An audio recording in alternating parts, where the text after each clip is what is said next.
This video is brought to you by our Patreon supporters.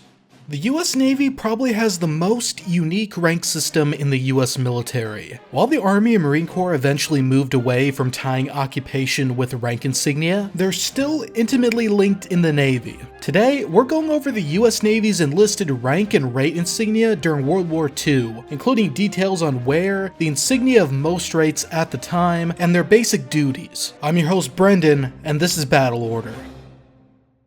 Like the other branches, the Navy's enlisted rank structure was split into 7 pay grades during World War II. Broadly speaking, these were split into rated and non-rated ranks. Rated ranks were petty officers, essentially non-commissioned officers, and were usually found at the 4 highest pay grades. Meanwhile, the non-rated personnel filled the 3 lowest pay grades, although they could sometimes be at higher pay grades depending on the branch. Non-rates were distinguished by cuff insignia on their dress blue jumper and either a branch mark on one of their shoulder seams or a branch insignia. The rated rank insignia, meanwhile, consisted of downwards facing chevrons and, in the case of the Chief Petty Officer, one rocker topped with a spread eagle nicknamed the Crow. Most branches' petty officer rates began at the 4th grade, with petty officer 3rd class represented by 1 chevron. Above them at the 3rd grade were petty officer 2nd class with 2 chevrons, then petty officer 1st class at the 2nd grade. And lastly, the ultimate enlisted rank in the Navy during the Second World War was the Chief Petty Officer at the 1st grade. The Senior Chief Petty Officer and Master Chief Petty Officer ranks weren't added to the structure until 1958.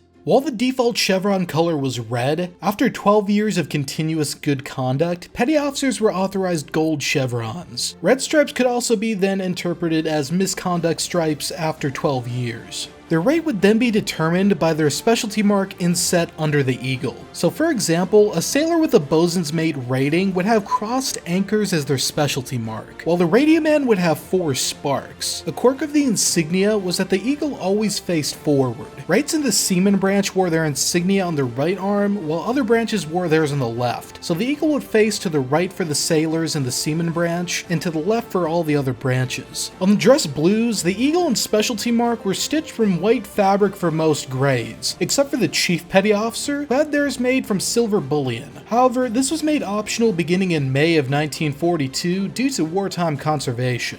Now for the rates themselves. This system was so extensive, it's going to take a whole video to cover all of them. If you want a video explaining Navy warrant officer and officer ranks as well from World War II, let us know in the comments. Also, we actually drew every Navy rate from the time period for this video. All those insignia image files are available to our patrons at the corporal tier and above, so you can support us over there and get access to those if you'd like them.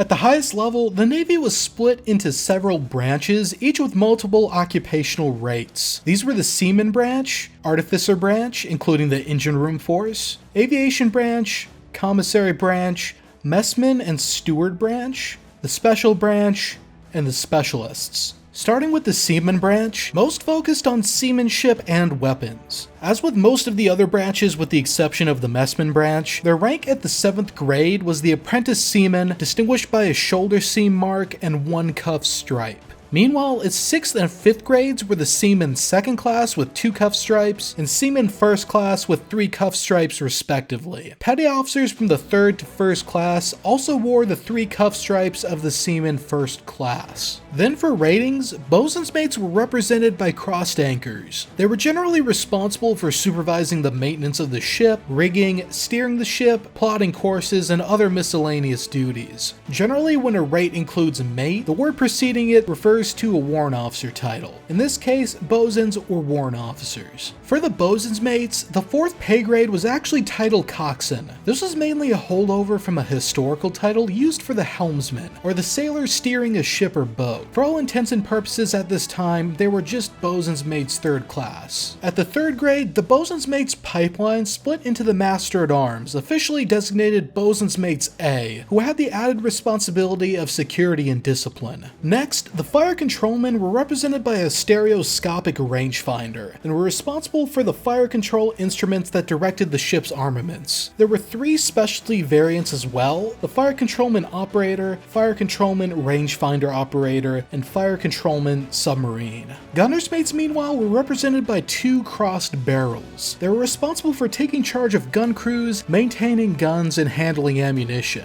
At the 2nd grade, they split into the gunner's mates and turret captains, the latter being responsible for commanding gun turrets. This was most relevant for large ships with multi-gun turrets. Next, minemen were responsible for laying mines and buoys, and were represented by a floating mine. Similarly, torpedo men were represented by a torpedo. Before August of 1942, this rate was called a torpedo man, similar to other technical petty officer rates, but afterwards was changed to torpedoman's mate when the warrant officer torpedo man rank was introduced. Moving on, quartermasters, who were essentially navigators under the executive officer, were symbolized by a ship's wheel. And to round out the seaman branch, signalmen, responsible for standing signal watch and using blinkers, searchlights, and semaphore flags to signal, were represented by said crossed semaphore flags. Next up, the artificer branch, which was focused on technical maintenance and the operation of electronics. The branch had the same non-rating designations as the seaman branch. As for their rates, the carpenter's mate was responsible for the maintenance of the ship's hull, ventilation, and watertight integrity. The term carpenter and their crossed axe insignia were holdovers from the days of wood-hull ships, and they'd be renamed to damage controlmen post-war. The pattern maker, responsible for making patterns or molds to craft parts, and the painters, responsible for painting, which was a key part of ship maintenance, were also represented by the crossed axes. Shipfitters, meanwhile, responsible for doing all manner of steelwork, were represented by 2 hammers. Next up, printers who ran the print shop and set type had a book insignia. Electricians' mates charged with electricians' type work were represented by a globe, while radiomen, radio technicians, and telegraphers were represented by 4 sparks. The radar men added an arrow through these sparks for their insignia.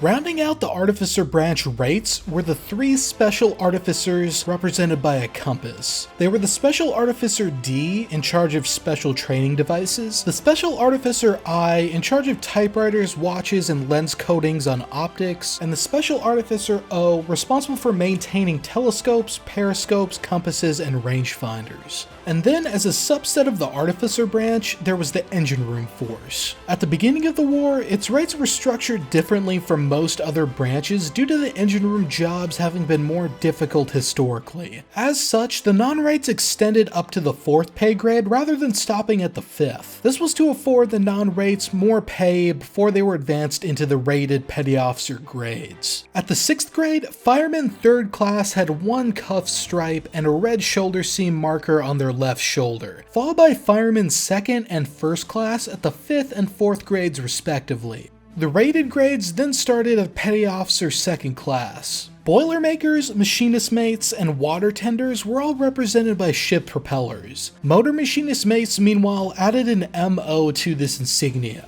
Metalsmiths and molders then were represented by 2 crossed hammers, and re-emerged at the 1st grade at chief metalsmith. However, the engine room force rank structure was brought in line with the rest of the navies in January of 1944. Fireman 2nd class was moved to the 6th grade and Fireman 1st class to the 5th grade, and the new Petty Officer 3rd class ranks were introduced. Other than new rate insignia at the 4th grade, the only changes to the rate structure were the introduction of the Chief Molder at the 1st grade and the addition of several Specialist Machinist Mate rates. Additionally, the Electrician's Mate was moved to the engine room from the Artificer branch. Next up, you had the Aviation branch, responsible for naval aviation and key flight-related duties on aircraft carriers. Represented by 2 crossed anchors and a pair of wings were the aviation bosuns, including a resting gear and barrier, catapult, gasoline system, and plane handler specialty ratings. With the propeller and wings were the aviation machinist mates, essentially aircraft mechanics, of which there were several variations for different parts of the aircraft. Airship riggers, responsible for manning and mooring dirigibles, had an airship, anchor, and wings as their mark. while aerographers' mates, responsible for reporting on weather and oceanic conditions, had an arrow bisecting a circle and wings. Aviation ordnance men and aviation fire control men had the bursting bomb flanked by wings, while parachute riggers had the parachute insignia with wings, and the photographer's mates had the backside of a camera. Meanwhile, aviation electricians' mates, aviation radio men, storekeeper Vs, aviation metalsmiths, and aviation radio technicians just added wings to their non-aviation counterparts' insignia. But other rates shared their insignia with non-aviation rates, such as the painter V with the two crossed axes. Torpedoman's mate V, responsible for aircraft-launched torpedoes, also had a torpedo insignia similar to the shipborne equivalent, but it faced left rather than right due to the insignia being worn on the opposite side from the seaman branch. But perhaps the most distinctive was the aviation pilot rate, which started at the 3rd grade. These were equivalent to the US Army's enlisted pilots of the early war, who upon completion of flight training would be granted the rank of staff sergeant. When Navy non-officer aviation pilots completed flight training, they'd be coming in as aviation pilots 1st class at the 2nd grade, with aviation pilots 2nd class only being used for demotions. Aviators were distinguished by gold or yellow specialty marks initially, although they eventually transitioned to the standard white later in 1944. Moving on, the commissary branch was responsible for feeding the Navy's enlisted personnel. Their non-rates were the same as the seamen, and their petty officers below Chief Petty Officer were represented by a crescent.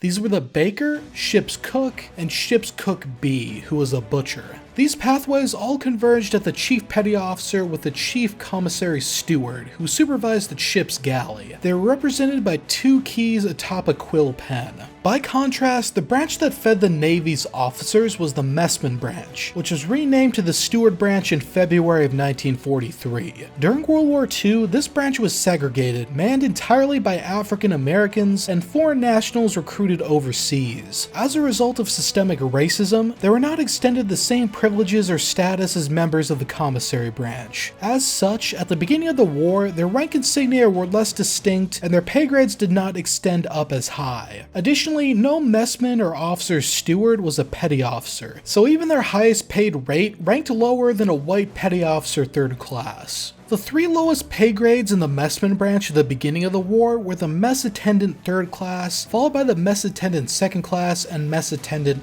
1st class. They had the same number of cuff stripes as the equivalent seamen, but had a crescent insignia rather than a shoulder seam marker.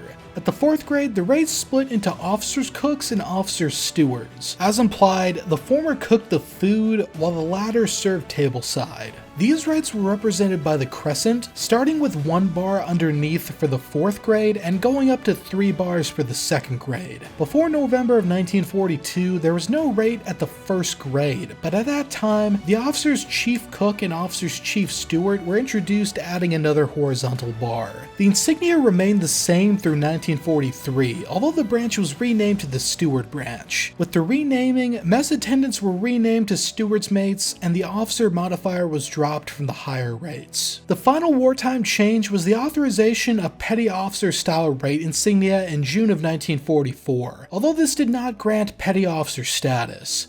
Next, the special branch was a little wacky. It was essentially the leftover rates that didn't fit with the other branches, were pretty different from one another, but were also historically significant. Probably the most notable were the hospital corpsmen, who were responsible for providing medical services to both the Navy and Marine Corps. Their non-rates included the hospital apprentice 2nd class and 1st class, represented by 2 and 3 cuff stripes respectively, and a Red Cross sleeve insignia. Meanwhile, their petty officer rates were the pharmacist mates, with the Red Geneva crosses as their specialty mark. Next, the musicians. At the beginning of the war, the 6th grade buglers were the bugler 2nd class, followed by the bugler 1st class at the 5th grade. They were represented by the normal cuff stripes, but with a bugle insignia. There was no bugler rate at the 4th grade, but at the 3rd grade they'd advance to bugle master and continue up the line. Meanwhile, the musician grades started at the 5th grade, with musician's 2nd class. Their distinctive insignia was the harp. Like the buglers, there was no 4th grade rate, but at the 3rd grade, there was a non-rated musician 1st class. We assume this non-rated musician rank was so high in pay due to the technical skill involved. Once advanced to the 2nd grade, they became a 1st musician and were granted petty officer style insignia, followed by the bandmaster.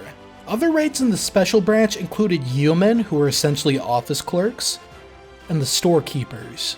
But in January of 1944, things were updated. First, several new rates were added to the branch, including the dispersing and technical storekeeper specialisms, a number of different printer rates which were moved from the artificer branch, mailmen, and the ship's service rates, which included a barber, cobbler or a guy who repairs shoes, a laundryman, and a tailor. Additionally, the musician rates were simplified. They would then be classified as bugler 2nd class at the 6th grade and bugler 1st class at the 5th grade. At the 4th grade, they split into the buglemaster and musician rates, with the former being represented by the bugle and the latter by the harp. They then follow the same standards as the rest of the Navy and abandon having non-rates at higher pay grades. And lastly, the specialists. These were essentially wartime specialties that did not historically exist in the Navy's rank and rate structure. They were first appointed in February of 1942, and once they hit petty officer, they're represented by a diamond with a coded letter standing for an occupation. For example, an M stood for a mail clerk, while an R would be a recruiter, and an X could be many different specialist rates that were unrelated to one another. We've left a link in the description to a uniform reference article detailing all of these specialist rates. And now I just want to thank our Patreon supporters, especially our producers. If you'd like to support us more directly and get perks like early access to videos and scripts, Patreon exclusive wallpapers, merch files, and patron-only chat on Discord, consider becoming a patron at the link in the description. Thanks for watching everyone, and I'll see you all in the next one.